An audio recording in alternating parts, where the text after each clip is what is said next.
शहर पर एक बार फिर खौफ के साए मंडलाने लगे। फताखोर फिर सरगर्म होने लगे हैं। ताजिर भत्ते की पर्चियों और फोन कॉल से लरज उठे। अगर 2 दिन में तूने पैसा नहीं दिया तो फिर तीसरा दिन हमारा होगा, तेरा वो असर करेंगे, तू भी याद रखेगा। अब और मेरे अंदर ताकत नहीं है भत्ता देने की भाई। ताजिर शहजाद के कत्ल की जिम्मेदारी गैंगवार कमांडर वसीउल्लाह लाखो ने कबूल करी। केटिया करता था और फिर लियारी गैंगवार के साथ जुड़ गया। ईरान से फोन आता था। तकरीबन 6-7 जगह पर्चियां दे चुके हैं, 3-4 जगह फायरिंग भी करी है और इसको गोली मारी थी। बिल्डर खारा दर वाले से 1 करोड़ रुपया इन्होंने मांगा था, लेकिन भत्ता हमें नहीं मिलता था, डायरेक्ट उनको मिलता था, फिर हमें उसमें से पैसे मिलते थे।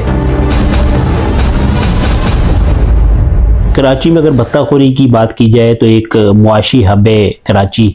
यहाँ पर कारोबारी जो तबका है बड़ी तादाद में है, जिसमें सनतकार हैं, बिल्डर्स हैं और मुख्तलिफ कारोबारी अफराद हैं। कराची से भत्ता आज भी लिया जाता है। इसकी वारदातें भत्ते की उस तरह नहीं जिस तरह माजी में तकरीबन हर दुकानदार इससे मुतासिर था। अब इससे जो है वो ख़ास लोग मुतासिर हैं जिनके ज़राए आमदन ज़्यादा हैं और उनकी जो माली हैसियत है वो ज़्यादा है। अगर भत्ते की बात की जाए तो भत्ते पर कराची में भी इसी साल रवा साल के बिल्कुल इब्तदाई महीना था जनवरी का, शहजाद जफरानी को कत्ल किया गया। शहजाद जफरानी को एक शूटर आया और उसने कत्ल किया। इसके जो लवाकिन उनका ये कहना था कि वसीउल्लाह लाखो जो ग्रुप है उसकी तरफ से भत्ता मांगा गया था और उसकी जो है बैरून मुल्क का जो नंबर है दुबई का, उससे उसकी कॉल भी आई थी। ताजिर शहजाद के कत्ल की जिम्मेदारी गैंगवार कमांडर वसीउल्लाह लाखो ने कबूल करी। दुकान में घुसकर मुल्जिमान ने फायरिंग की। ताजिर शहजाद मौके पर ही दम तोड़ गया। वसीउल्लाह लाखो ग्रुप है, उस्ताद ताजू है, इनका ताल्लुक लियारी गैंगवार से है। Old city area, timber market, Lyari से मुत्तसिल जो बिल्डर हैं इनसे भत्ता जो है इनके जो शूटर्स हैं और इनके जो लड़के हैं वो जमा करते हैं। आमतौर पे कम उम्र लड़के इसमें इस्तेमाल किए जाते हैं, माइनर एज के, जो भत्ता इकट्ठा करने का काम करते हैं। पुलिस की गिरफ्त में अगर वो आ भी जाएं तो पुलिस को कोई ऐसा सबूत नहीं मिलता कि इस वारदात के पीछे कौन था। भत्ता जो है उसको बड़े तरीके से लिया जाता है। पहले कॉल की जाती है दुबई के नंबर से और उसके बाद एक आध जो है फायर उसकी दुकान पे, दफ्तर पे या घर पे किया जाता है, जिससे ताजिर खौफजदा हो जाता है। मेरे को ये प्रॉब्लम नहीं है कि तू मेरे को पैसा नहीं देगा, तू मरेगा तो मेरे को तो 10 लोग और पैसा देंगे तेरे को देख के। 2 दिन का टाइम है, अगर 2 दिन में तूने पैसा नहीं दिया तो फिर तीसरा दिन हमारा होगा, तेरा वो असर करेंगे, तू भी याद रखेगा। अभी तेरे जो घर की खिड़कियाँ टूटी है ना, ये हम लोगों ने फिल्म शुरू कर दी है। बात इन वाक़यात के रिपोर्ट होने की है। इसके जो मुकदमात दर्ज होते हैं भत्ते के, उसमें जो जेन्युइन मुकदमात हैं भत्ते के उनकी तादाद कम है, क्योंकि ताजिर जो है मुकदमा दर्ज कराने के बजाय भत्ता देने पर तरजीह देता है। दूसरा ग्रुप मक्सी ग्रुप है जो PIB से ताल्लुक़ रखता है, ये भत्ते में मुलविस है। ये तकरीबन पूरे कराची में अपनी वारदातें करता है। इसकी आखिरी वारदात थाना सच्चर की हदूद में रवां साल हुई, जब एक बिल्डर को ज़ख्मी किया गया और मक्सी ग्रुप की जानिब से भत्ता तलब किया गया था और बाद में ये पता चला कि बैकडोर तरीके से उस बिल्डर ने इनको भत्ता देकर अपनी जान छुड़ाई। 6-7 जगह पर्चियां दे चुके हैं, 3-4 जगह फायरिंग भी करी है और इसको गोली मारी थी। बिल्डर ओल्ड सिटी एरिया का बहुत बड़ा बिल्डर है इकबाल अदा, उनके इलाके में उनके लड़के जख्मी होते। मक्सी ग्रुप और ये लियारी गैंगवार के जो ग्रुप्स हैं ये मुतरिक हैं। किसी ज़माने में ये भत्ता जो है सियासी बुनियादों पर मुख्तलिफ जमातें भी इकट्ठा करती थी, जिनमें मजहबी तंजीमें भी थी, सियासी तंजीमें भी थी। लेकिन 2013 जो 5 सितंबर 2013 को जो ऑपरेशन हुआ है कराची में, उसके बाद जो है इन जो इस तरह के जो अनासिर हैं उस पर जो है काफ़ी हद तक कंट्रोल पाया गया। लेकिन जो जराइम पेशा अफराद हैं जो यहाँ से फ़रार हो गए और बैरून मुल्क बैठे हुए हैं, वो अभी भी जो है भत्ता जो है तलब करते हैं और उनके यहाँ पर जो स्लीपर सेल्स कह लें या उनके लोग कह लें यहाँ पर मौजूद हैं। दुकानदार बहुत डरे हुए हैं, सहमे हुए हैं। कानून कारोबार करने का दिल नहीं चाह रहा, कारोबार बंद करके हम लोग चले जाए और क्या करेंगे। अब और मेरे अंदर ताकत नहीं है भत्ता देने की भाई। कराची में जो है बड़ा अफसोसनाक वाक़या शहजाद जफरानी जो टिम्बर मार्केट का ताजिर था, इसका पेश आया। जो ताजिर तंजीमें थी उन्होंने भी इस पर मजम्मत की।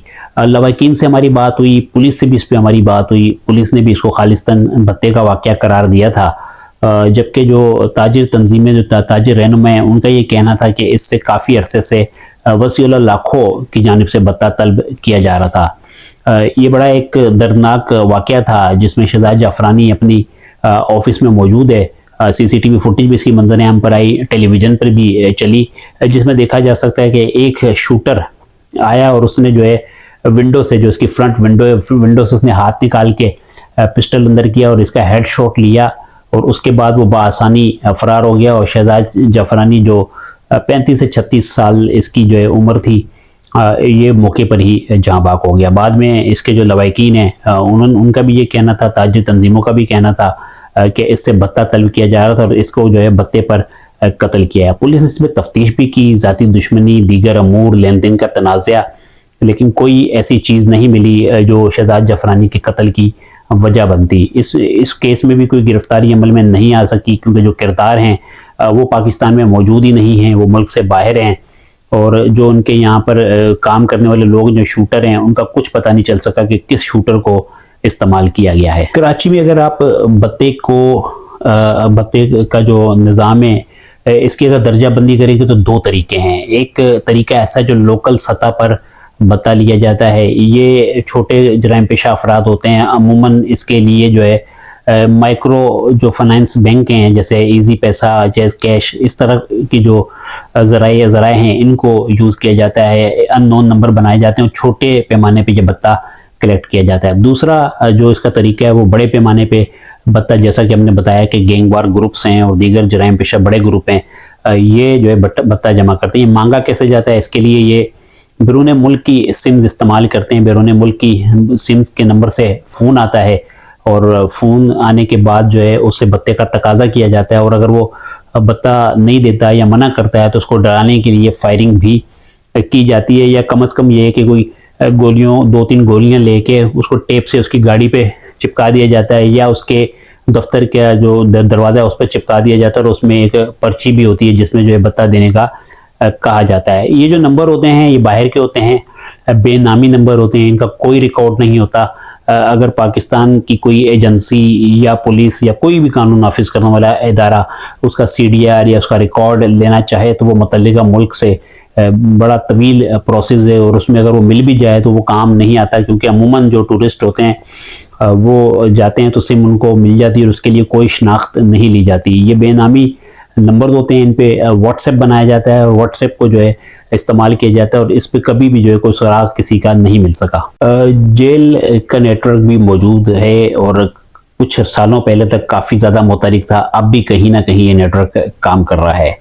कराची में केबल टीवी की जो रकम है, इसकी माहाना बुनियादों पर तकरीबन 1 करोड़ के करीब जो है जेल में मुख्तलिफ दड़े थे जो केबल ऑपरेटर से लेते रहे हैं। माजी में ये होता रहा है। अब वो उस लेवल पे, उस सतह पर तो नहीं है, लेकिन जेल में ऐसे जराइम पेशा अफराद जो बाहर भत्ता लेते थे, उनको बिल्डर्स या कारोबारी अफराद जानते हैं, तो वो जेल से भी उनको जो है डराते धमकाते हैं, और जेल में जो उनको ज़रूरत पड़ती है अपने खर्चात पूरी करने के लिए, वो भत्ते की सूरत जो है किसी कारोबारी या सनतकार या किसी बिल्डर से जो है लिए जाते हैं, और वो रकम जो है बाकायदगी से जो है जेल पहुँचाई जाती है। तो जेल से भी जराइम पेशा अफराद भत्ते का नेटवर्क इस्तेमाल करते हैं। भत्ताखोर जो है अपने टारगेट को बड़े अच्छे तरीके से पहले जांचते हैं और उसके बाद उसका इंतखाब करते हैं। भत्ताखोर का टारगेट ऐसा कोई भी शख्स होता है जो अपने मामूलाते कारोबार अंजाम देने के लिए अपनी फैक्ट्री या अपने किसी गोदाम के दफ्तर या अपने किसी बिल्डर के दफ्तर आता जाता है, और उसका कारोबार में जो है उसको जो है रहना ज़रूर होता, आना जाना और अपनी जगह पे मौजूद रहना उसका ज़रूरी होता है। ऐसे शख्स के ये मामूलात जो है वो नोट करते हैं, उसके बाद उसको बताते हैं कि आप फ़लाँ जगह पर मौजूद होते हो, उसको डराया जाता है। और ऐसे लोग जो है अमूमन पुलिस से रुजू नहीं करते, और एक रकम, मखसूस रकम जो उनसे तलब की जाती है उसको देकर जो है अपनी जान बचाने की कोशिश करते हैं, जिससे भत्ताखोरों का हौसला बढ़ता है और ये जो है अपनी वारदातों का जो दायरा कार है वसी करते हैं। अमूमन शिकायत जब आती है जब रकम करोड़ों में हो, और उसके बाद जो है राब्ता किया जाता है, उस पर जो है पुलिस भी हरकत में आती है, कानून नाफिज करने वाले इदारे भी हरकत में आते हैं, और भत्ते में सबसे अहम चीज़ रकम की वसूली है। लेकिन कराची में जितनी भी भत्ते की वारदातें हो रही हैं और इसमें जो रकम की वसूली करने वाले जो किरदार हैं वो बिल्कुल इस बात से लाइल्म होते हैं कि ये भत्ता जो है किस तरीके से कहाँ पहुँचाया जाएगा। उनका बहुत मामूली सी रकम के एवज वो जो है रकम कलेक्ट करने पर तैयार हो जाते हैं, और जब वो पकड़े भी जाते हैं रकम भी बरामद हो जाती है, लेकिन असल किरदार फिर भी सामने नहीं आ पाते। खारदर वाले से 1 करोड़ रुपया इन्होंने मांगा था, लेकिन भत्ता हमें नहीं मिलता था, डायरेक्ट उनको मिलता था। हम सिर्फ फायरिंग करके चले जाते थे, फिर हमें उसमें से पैसे मिलते थे। भत्ते की अगर बात की जाए तो पहले जो भत्ता काफ़ी मुनज़्ज़म अंदाज में जमा किया जाता था, जो सियासी जमातें होती थी, सियासी तंजीमें होती थी, इनकी क़यादत भी बिलवास्ता या बिला वास्ता इसमें मुलव्विस होती थी। ये बाकायदगी से इकट्ठा किया जाता था। जो सनती एरिया हैं कराची के, जिसमें बिलखुसूस कोरंगी है, न्यू कराची इंडस्ट्रियल एरिया है, साइट है, यहाँ से जो फैक्ट्रियाँ थी ये बाकायदगी से भत्ता देती रही हैं। उसमें जब एक सियासी जमात को भत्ता मिला है, MKM की हम बात करते हैं कि MKM माजी में जो है भत्ता कलेक्ट करती रही है, तो उसके बाद जो दीगर जो जमातें आई हैं जिसमें अवामी नेशनल पार्टी ने जब अपना किरदार अदा किया तो उनके भी जो है लोग भत्ते की तरफ गए और अपने खर्चात पूरी करने के लिए वो भी भत्ते में मुलव्विस हुए। उसके बाद सुन्नी तहरीक इसके अंदर के लड़के जो है मुलव्विस रहे। इसके अलावा दीगर जो मजहबी जमातें हैं, कुछ जहादी जमातें इसमें जो है मुलव्विस हुई और भत्ते का एक ऐसे मामलात हो गए कि जो हुकूमत के लिए और पुलिस के लिए एक चैलेंज बन गए। एक वक्त ऐसा भी आया कि कराची का जो ओल्ड सिटी एरिया है सिर्फ वहाँ से जो है 1 करोड़ पे रोज़ाना के करीब जो है छोटे बड़े ताजरों से भत्ता इकट्ठा किया जाने लगा। उसमें गैंगवार का बड़ा स्टेक था। इसके अलावा जिन का इलाका, जिन का असर और रसूख उन इलाकों में था वो भत्ता जमा करते रहे। अब अगर भत्ते की बात की जाए तो अब ये उस सतह पे मुनज़्ज़म नहीं है, लेकिन इसको लेने वाले जराइम पेशा अफराद बहरहाल हैं। इसमें जो है ज़्यादा गैंगवार मुलव्विस है। गैंगवार के ऐसे गिरोह जिनके जो सरगना या उनके जो लीडर हैं वो मुल्क से बाहर हैं, वो वहाँ से इस नेटवर्क को ऑपरेट कर रहे हैं, या जैसे मक्सी ग्रुप है वो भी यहाँ पर मौजूद नहीं है, वो भी बाहर से इस नेटवर्क को ऑपरेट कर रहा है। इसके अलावा कुछ छोटे जराइम पेशा अफराद हैं, अगर बात करें जैसे मंगो पीर है, मार्बल फैक्ट्री या दीगर इलाके हैं, इसी तरह कायदाबाद है, इस तरह के जो इलाके हैं यहाँ से जो है भत्ते की शिकायत मौसूल होती है। पुलिस के मुतालिक कहा जाता है कि पुलिस भत्ते में मुलव्विस और पुलिस भी भत्ता लेती है। पुलिस ने कभी कराची से जबरी भत्ता नहीं लिया कि किसी पे जबर करके भत्ता नहीं लिया। किसी कांस्टेबल की सतह पर यह हुआ हो, किसी एक थाने की सतह पर यह हुआ हो कि कोई एक पुलिस वाला किसी को तंग करता हो तो उसकी बात अलहदा है, लेकिन मुनज़्ज़म अंदाज में पुलिस हमेशा उस काम का पैसा लेती है जो गैर कानूनी होता है। पुलिस उसकी मोकल देती है। मोकल का मतलब होता है कि इजाज़त देना, और उसमें पुलिस अपना हफ्ता तय करती है। पुलिस वाटर हेडेंट का पैसा लेती है, पुलिस गुटके का पैसे लेती है। गुटका अगर चलता है तो पुलिस उसका पैसा लेती है, उसका हफ्ता लेती है, लेकिन इसको भत्ता नहीं कहा जा सकता। भत्ते से मुख्तलिफ है। अगर बात की जाए तो मलीर में, जैसे मलीर में रेती और बजरी का काम है, ये पुलिस की सरपरस्ती में चलता है। पुलिस इस काम को खुलवाती है। मलीर नदी से रेत चोरी की जाती है, पुलिस की सरपरस्ती में ये होता है।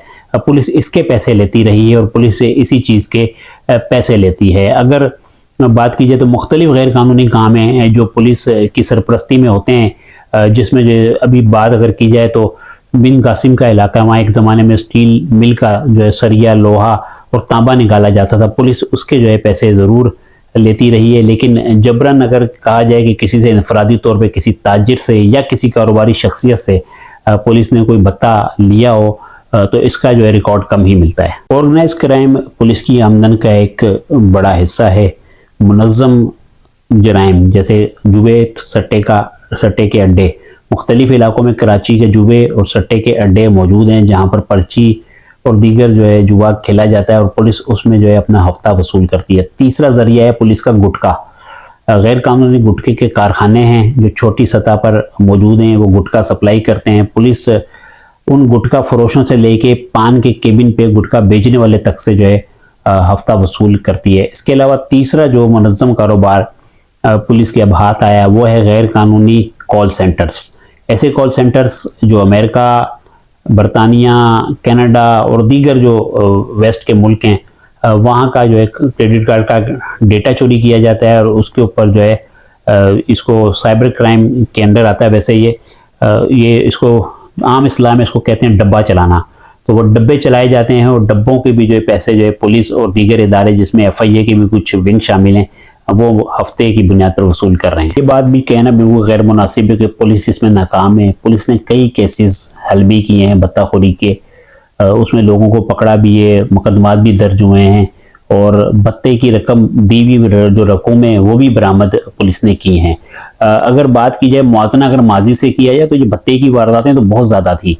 अब उस सतह पे इसकी तादाद उतनी नहीं है जितनी माजी में होती थी, लेकिन अब चूंकि ये बहुत ज़्यादा तरीके से हो रहा है और दौरे जदीद का इस्तेमाल करते हुए भत्ताखोर भी जो है इसको बैरून मुल्क रहते हुए इसको कर रहे हैं तो पुलिस को थोड़ी सी मुश्किल हो रही है। अभी हाल ही में इसमें एक अहम कामयाबी है कि जो डिस्ट्रिक्ट सिटी पुलिस है उसने वसीउल्लाह लाखों के लिए जो है अपने FIA को ख़त लिखा है और FIA से ये दरख्वास्त की है कि इसको इंटरपोल के ज़रिए जो है लाया जाए और इंटरपोल का इसमें इस्तेमाल किया जाए। जिस मुल्क में ये है अगर उसके साथ हमारा तहवील मुजरिमान का मुआहदा है तो इसको इंटरपोल के ज़रिए गिरफ्तार करके लाया जाए और इसके तमाम मुकदमात को जो है उस ख़त के साथ जो है मुंसलिक किया गया है।